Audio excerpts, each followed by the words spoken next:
Well, welcome everybody. If anyone who doesn't know me, my name is Dan Kerr. I get to wear a number of hats here at All Souls. And on behalf of our congregation, it's my privilege to welcome you to our monthly concert. So we do this concert not just tonight, we do one concert a month.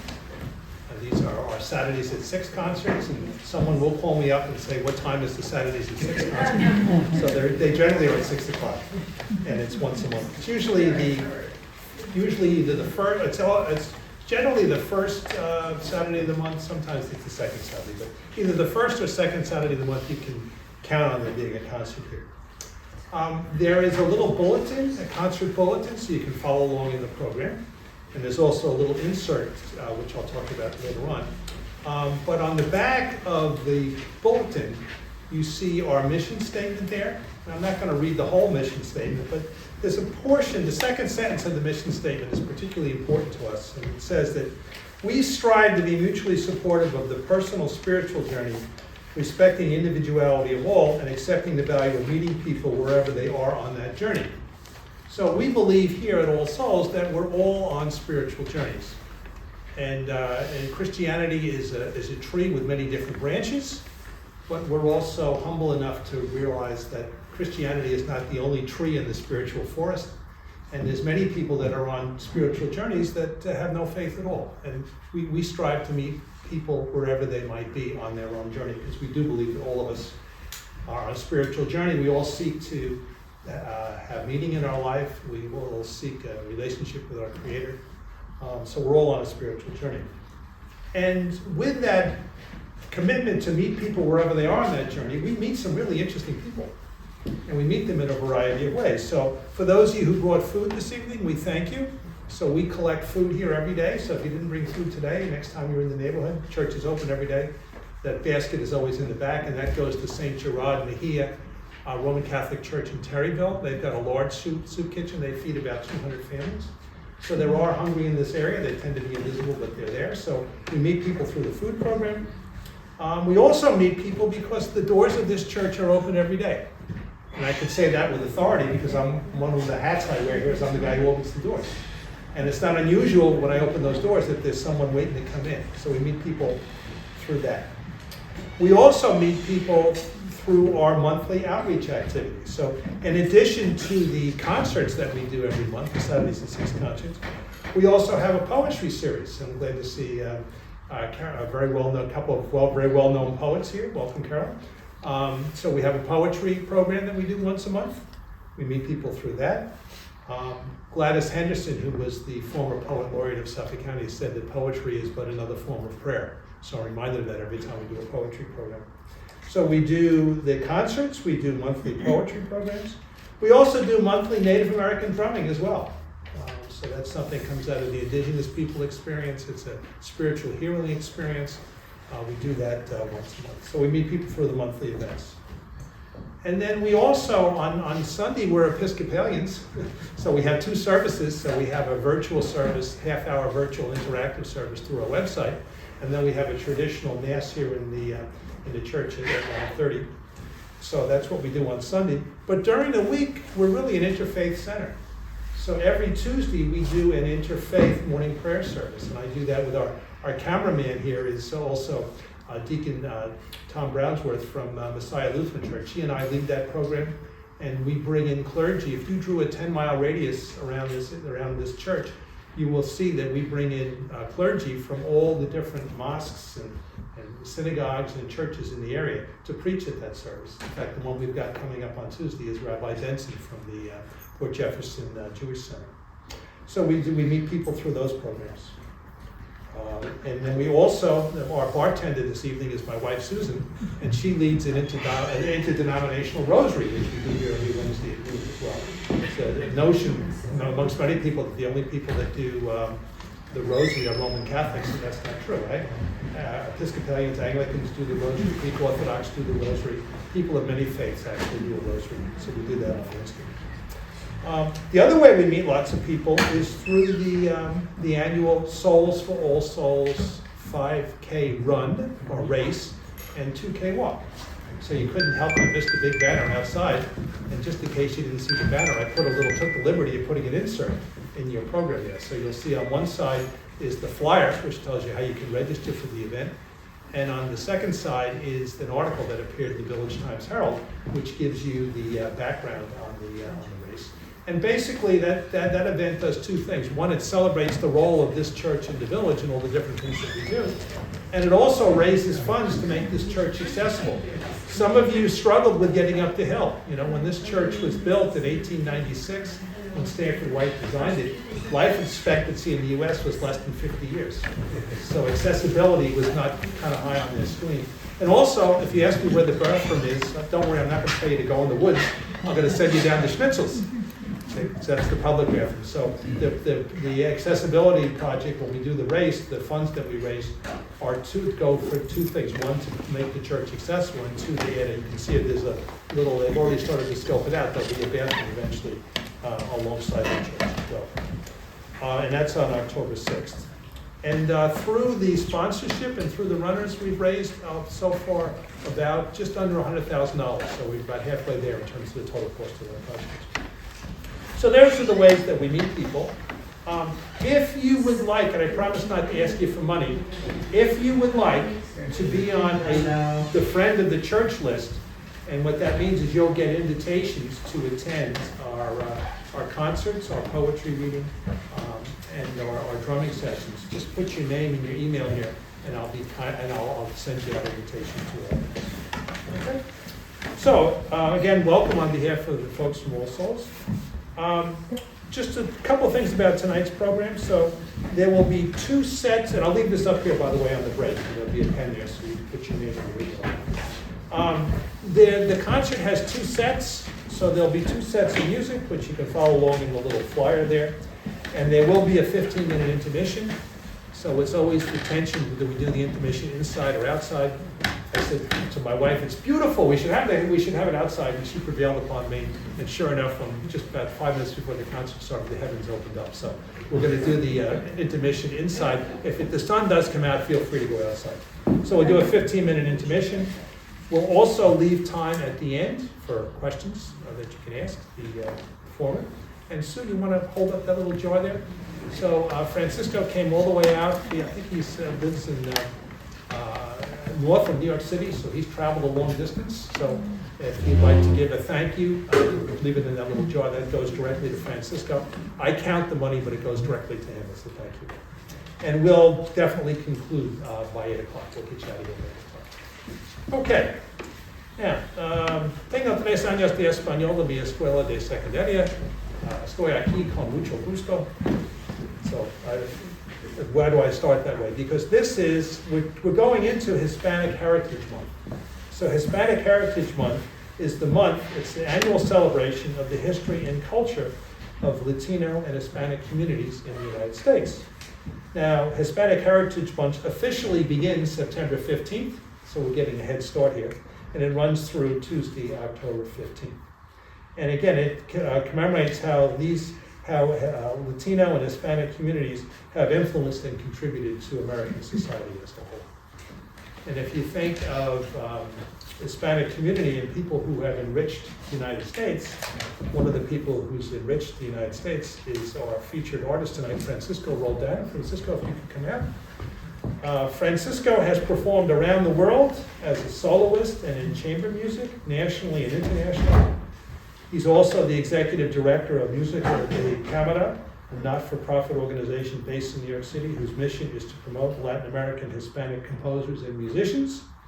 He's performed throughout the world in Portugal, in Greece, in Russia, Spain, Colombia, Argentina, Dominican Republic, Lithuania, Paraguay, and many, many locations throughout the United States.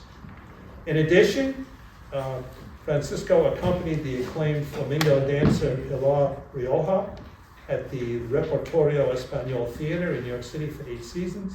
He's also performed Rodrigo's Concerte de Aranjuez publicly in critically acclaimed performances.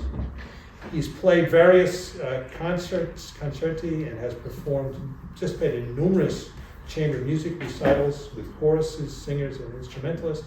In 2018, he was invited to perform the tribute concert for the first visit to the U.S. of the renowned Cuban master and composer, Leon Brouwer. Francisco has released 5 recordings: Latin Guitar, which he interprets the music of Dario Solaro, and which contains the world premiere recording of the Dominican composer Rafael Landestoy's complete works for guitar. Second recording is Almost All Bach, which he performs the music of Bach and Scarlatti. Third is Zigzag, performed with the Zigzag Quartet, and contains music of Boccherini, Bowling, and Ganatali, Lanstoy, and Piazzolla. He also has a recording with the soprano Gretchen Farrar called Interweaving. And also he has a recording Instruments of People with percussionist Danny Mallon, all available at cdbaby.com, iTunes, and Amazon. Ladies and gentlemen, let's welcome back. I think, Francisco, is this the 4th time? I think so, yes. Let's welcome back.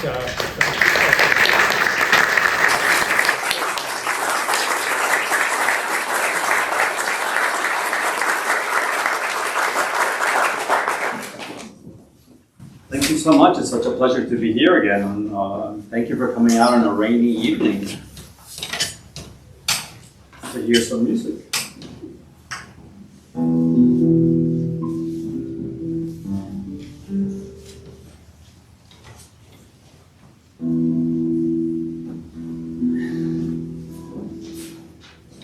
Yes, on the 15th starts the beginning of Spanish Heritage Month. I'm originally from Colombia, so I came here when I was a child with my family, and this has become my country, and I'm very proud to be an American and be here in the United States.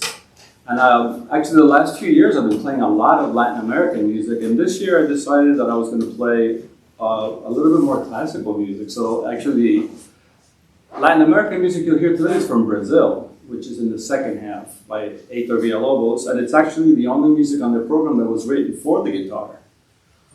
This morning I was talking to a parent, and I was telling her, "Oh, I'm going to play a concert out in Long Island." She goes, "Is there music for the guitar?" And I said, "Well, a lot of the great composers, such as Bach, Mozart, Beethoven, they did not write for the guitar. But I am playing Scarlatti and Bach this afternoon or this evening, and their transcriptions. So a lot of this music is transcribed for guitar. So the whole first half was not written for guitar. I'm going to start with 3 Scarlatti sonatas. Domenico Scarlatti was an Italian composer who lived in Spain for 30 years, and he worked there for the king. And he wrote over 600 sonatas for the harpsichord.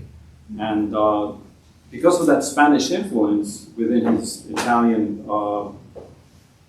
roots, a lot of the music sounds very good on the guitar. So you will hear now 3 sonatas by Domenico Scarlatti. These are my transcriptions.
This is the sonata in E minor.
This is the third sonata by Domenico Scarlatti.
you think somebody wrote 600 sonatas. Some of them are okay. No, every single one of his sonatas is a masterpiece. As you heard here, I mean, there is not one of them that you could say, oh, that's all right. He's an amazing composer. If you don't know Domenico Scarlatti, you should definitely seek him out. He's also played on piano, because I know a lot of people don't love the sound of harpsichord sometimes. But there's some, a lot of them are Horowitz recorded 20 of his sonatas, and they're very well worth the listening to. It's amazing. Now we move on to Johann Sebastian Bach, who never did anything small. Like if he did anything, it was always big. So he decided to write pieces for solo violin. And instead of just writing one or two, he said, you know what, I'm going to write 6. And he wrote 6 3 sonatas and 3 partitas for the violin, and he transcribed 4 of them for lute. And lute is a precursor to the guitar. It's a little smaller, but a thicker neck, and it's played without nails. We use nails on the guitar in the contemporary classical guitar. And I'm going to play the 4th lute suite, transcribed from the lute score, because that's where Bach added his notes, and so I like to use what Bach added as opposed to adding my own stuff. So this is a 4th lute suite, and it's all of these suites, particularly partitas, are dances. So when you're listening to this music, think of it as a dance suite and picture in your mind dancing to it, whether it be I guess just people or angels, but somebody is dancing to this music.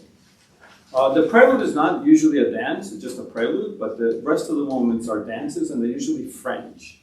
Dances, as you see, gavotte and loure and minuet, these are all French, and Jeep, these are all French names.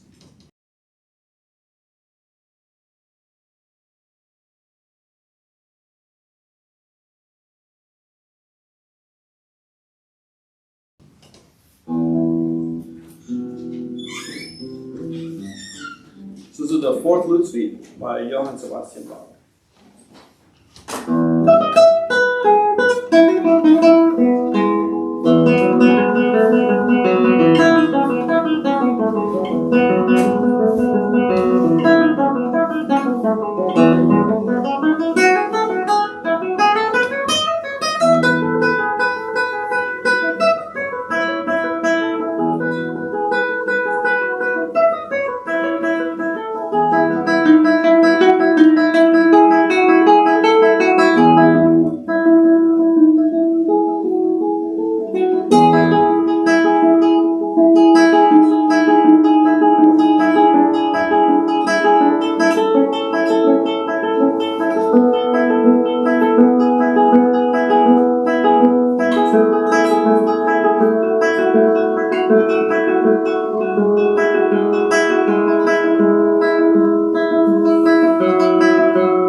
Those are dancing trees. 1, 2, 3, 4, 5, 6. They have that little feel to it. And now we're going to do a dancing 4, the gavotte en rondo.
is in three. It's a very famous French air or minuet in dance.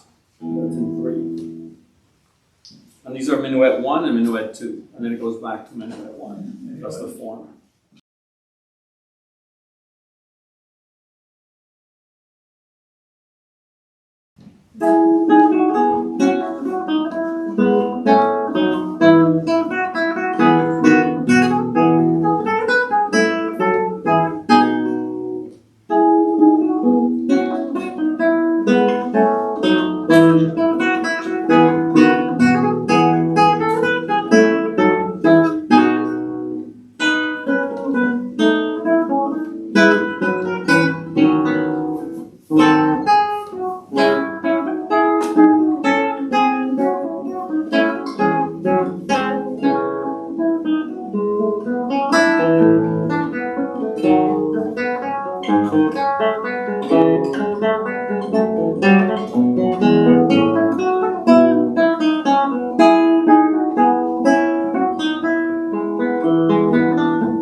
last movement, the jig, is in 3 again.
I find that a lot of times in Bach, we tend to forget because he's so revered and so amazing that it comes from folk music, from German folk music.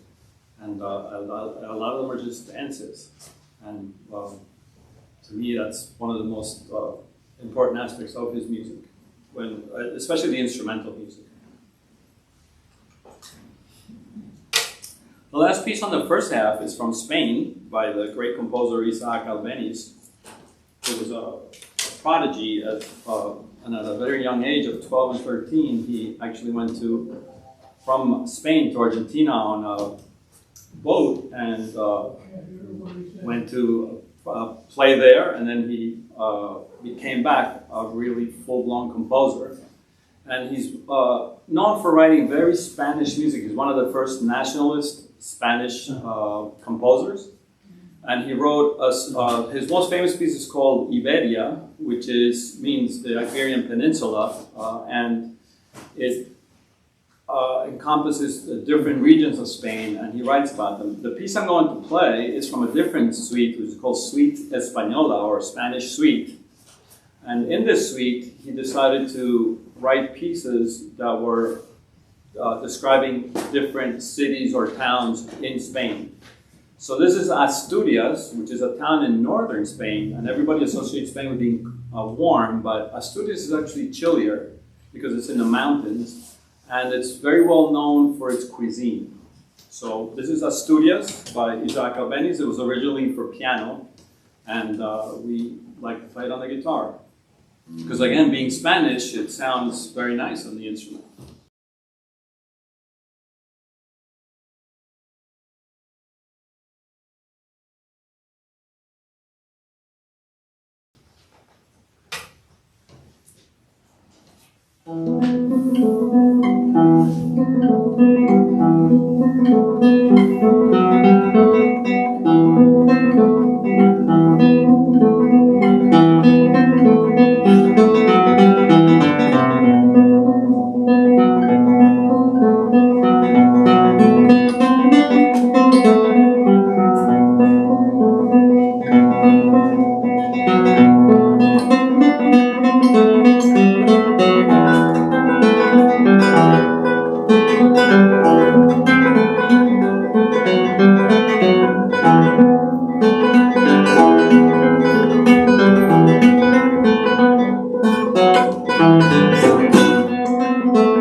Before we go off into the mission, to share a story about the history of the church. So the congregation has existed here since before the Civil War, and this building, and many of you know this because you've heard me talk about it before, this building, which was designed by Stanford White, has been here since 1896. So there's a lot of history there. Unfortunately, I'm only going to tell one story. And I'm going to tell the story. A couple of people, I always speak to people who get here early and ask if it's their first trip to here. And quite often they say, and it was said this evening, no, it's not my first trip. Often I come here during the day just to look at the windows and kind of meditate and pray and reflect a little bit. And I'd like to call your attention to this window over here. And stained glass windows years ago in the great cathedrals of Europe used to be more important than perhaps they are today, because most of the congregation couldn't read. So the way they would learn the story is they would look at the stained glass window. So Christians will recognize that as a stained glass window of the resurrection, which is probably the most important event within Christianity, Christ's resurrection. But it also, if you put that in the context of the history of All Souls Church, it also is related to the resurrection of this building. It's kind of dark, so you can't see it too well, but you see under Christ's feet there, it's in memory of Elizabeth Littell, who died, I believe, in 1981. So Susan, who'll be serving the wine at intermission, my wife and I, my wife Susan, we came to All Souls in 1993, and we were married here in 1994. So we never met Bessie Littell. But Bessie Littell was a retired school teacher, and she, in her old age, had very strong views. And she also was very independent, and she used to row her rowboat to church. And even when the congregation would be concerned, if it was inclement weather, they'd want to drive her home, and she always refused. And she, at the point where she died in 1981, this church was not open.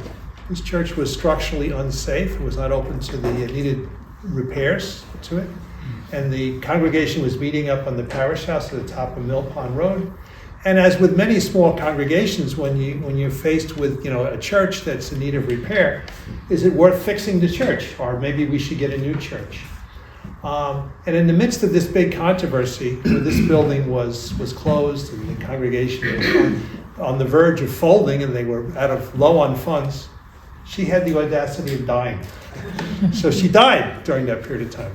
But what the congregation didn't know when she died was she had a coin collection and a doll collection worth about $200,000, which she donated to this church. And it enabled this church to be structurally repaired, reopened to the public, also provided a subsidy that enabled the church to exist for some very lean years. So basically, when I tell the story of that window and Bessie Littell, she's the reason why we're getting here this evening. We're here this because it was without her gift, this concert and this church wouldn't be here. So thank you, Bessie Littell. A little bit of our history. Okay, a couple of things before we go into intermission. So you want to hold up the little basket. So if you want to give a thank you to Francisco, he certainly earned one so far. Just leave it in that basket. That goes directly to him. The Friends of All Souls list is up here if you want to get invitations to our monthly concerts, poetry, and Native American drumming. We'll take a 15-minute break, and during intermission, we're serving a Pinot Noir from California, and we're serving a Chenin Blanc from, I think it's from New Zealand, right? New Zealand? Yes. New Zealand. Unless you think all we do here at All Souls is drink wine, we're also serving water as well.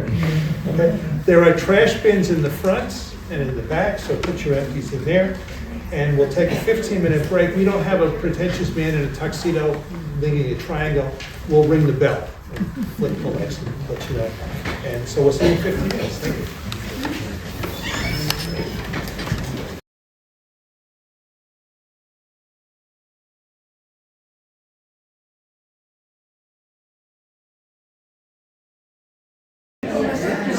Okay, folks, we'd like to get started.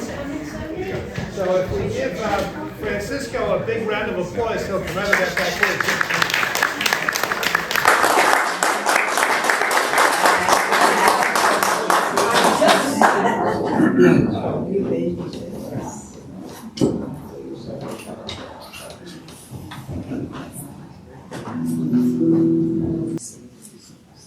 As I said earlier at the beginning of the program, the Villa Lobos, the 8 Villa Lobos that I'm about to play, is the only music that was actually written for the guitar.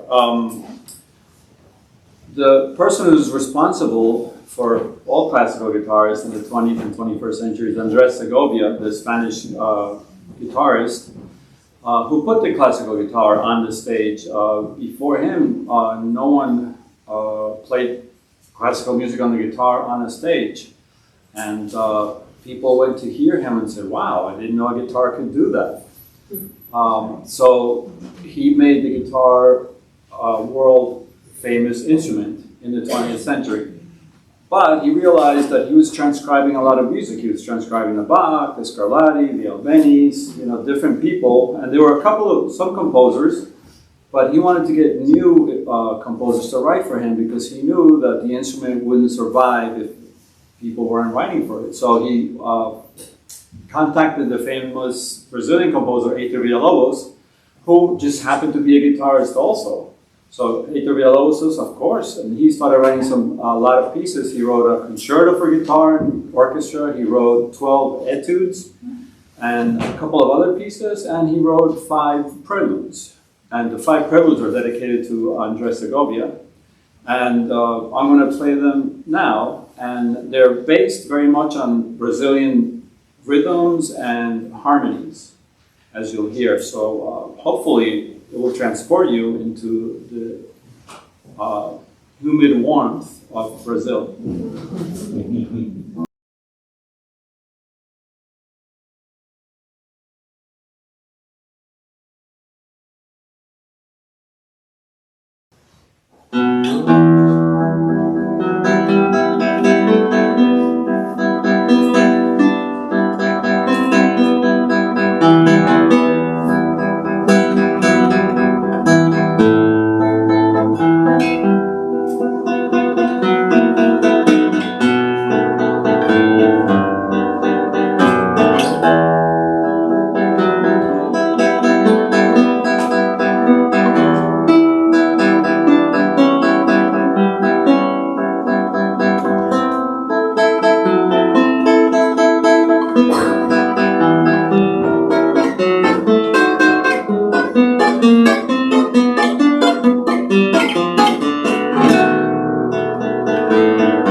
So this summer, I was lucky enough to go to Greece to play a couple of concerts.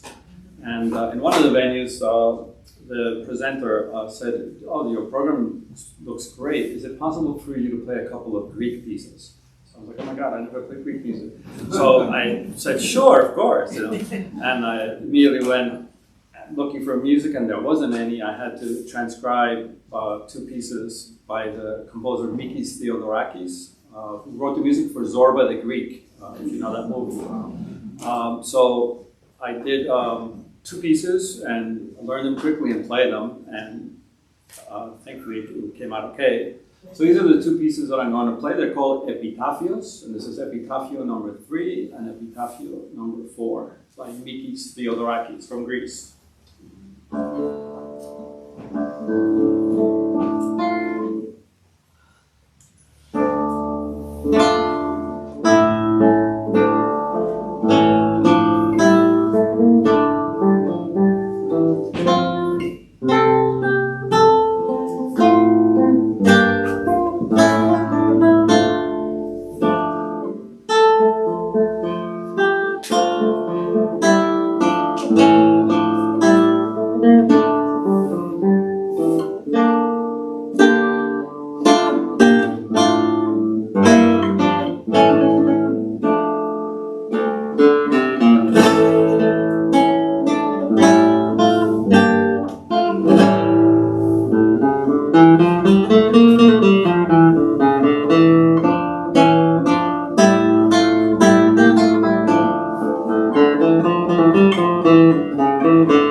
So much for coming out on such a interesting night, because it's here, it's raining, it's sunny, who knows what it is. And it would be remiss of me if I do not thank Daniel for inviting me to play here again. It's such a pleasure to be here. This is such a beautiful church, and it's a temple for music because the sound in here, I think, is particularly beautiful. So thank you so much, Dan. And thank you to Sue also for always hosting me and for lending me her umbrella.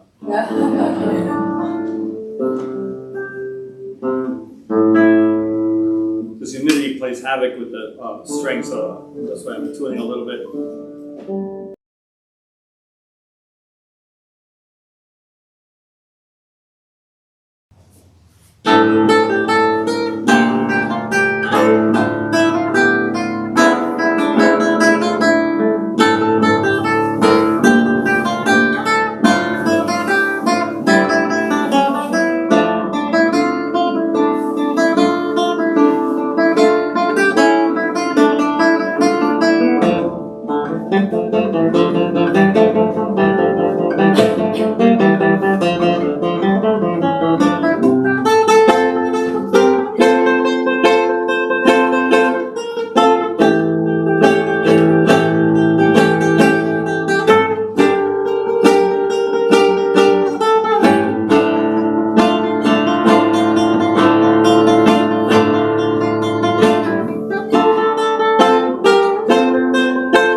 So it's our tradition to spend a few minutes to just give the audience an opportunity to ask any questions they might have of the performer. So any questions this evening? How long have you been playing for? Oh, my whole life. So a long time. Decades. What started it? Jimi Hendrix. Yeah, when I was a kid, I wanted to play the piano, but my father got me this little keyboard, and it was so annoying because it was not good. So I just put it apart. Then my sister started taking guitar lessons, and then she left her guitar lying around. So I was into Jimi Hendrix at the time, and I started playing it. And then I got an electric guitar. And then one day, my father brought home an Andres Segovia record, and that ended the whole Jimi Hendrix thing. But I still love Jimi Hendrix, and I think he was amazing. But I put away my electric guitar little by little, and then one day it was just had been under my bed for 2 or 3 years, and I sold it. So it was my inspiration, Jimi Hendrix, and then Andres Segovia. Do you play mandolin? I don't. No. You still have time. Yeah, I could. I played banjo in a couple of pieces. And how many guitars do you have, Francisco? Right now I have 3 concert guitars. How do you decide which one you're going to use? Lately I've been usually playing this one, but I mean they're all great guitars, so it depends on how I feel that particular week. I decided, you know what, I'm going to use. I have two. I had two Rocks. Robert Rock, he was a guitar maker who lived in Oregon, and he actually passed away in 2012. And then Steve Connor, who made this guitar, he lives in Cape Cod, and I've had this guitar since 2014, and all three of them are just amazing instruments, so I kind of rotate them, but I think I play this one more than the other ones in concert. At home, I play them all because I want to keep them in good shape, but an instrument that's just not played is not the best for the instrument. Yes? Do you play only for churches, or if you are invited to go to? I play anywhere. I play in concert halls, in universities, in churches, in schools. Do you have a business card? I do. I could give you one after the concert to do that. Yes? Any other questions? Okay, so just before we break up, the upcoming concerts, October 12th, we have Tom Manuel from the Jazz Loft, and he'll be bringing a group called Tom Manuel and Gospel Road. So it's they always put on a good show. Get here early and get a seat. That's October 12th, Tom Manuel and Gospel Road. And November 2nd, we have the Whitman String Quartet from Stony Brook University. And on December 7th, something we do in collaboration, not only with the musicians, but with 11 different local churches, we do something called Lessons and Carols. So we tell the story of the Nativity through readings from Scripture, and then after each reading from Scripture, there's a musical interlude done by musicians and singers from various places. And that will be on December 7th this year. So thank you for coming. If you want to be on the Friends of the Church list to get invitations to our events, just sign up here. If you want to leave Francisco a thank you, there's the link there. And thank you all for coming. Get home safe.